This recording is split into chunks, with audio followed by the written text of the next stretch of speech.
we're here, we're doing different workshops about leadership, communication, all the stuff that you could benefit when you're in college and, high school as well. And we are going to be with a whole bunch of middle schoolers, high schools, and even elementary schoolers to learn about all that different stuff, especially student government.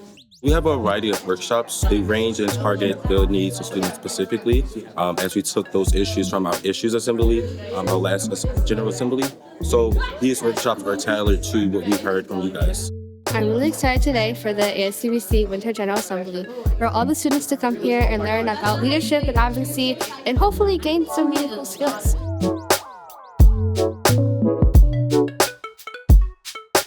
All of the topics that we went over today are from students and presented by students. We had a lot of participants. Everyone was willing to participate in the chant, sing some songs and dance, so that was really fun.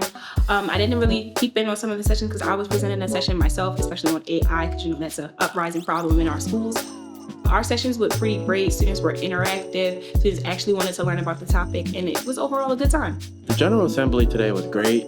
I feel like everybody learned a little something from the workshops, which is our main focus, so that students all over Baltimore can learn something a little bit new and get to be a little more familiar with ASCBC. It helped me find out how the other students are feeling about certain issues in their schools rather than just me being owned to my own bias. So it helped me be more inclusive.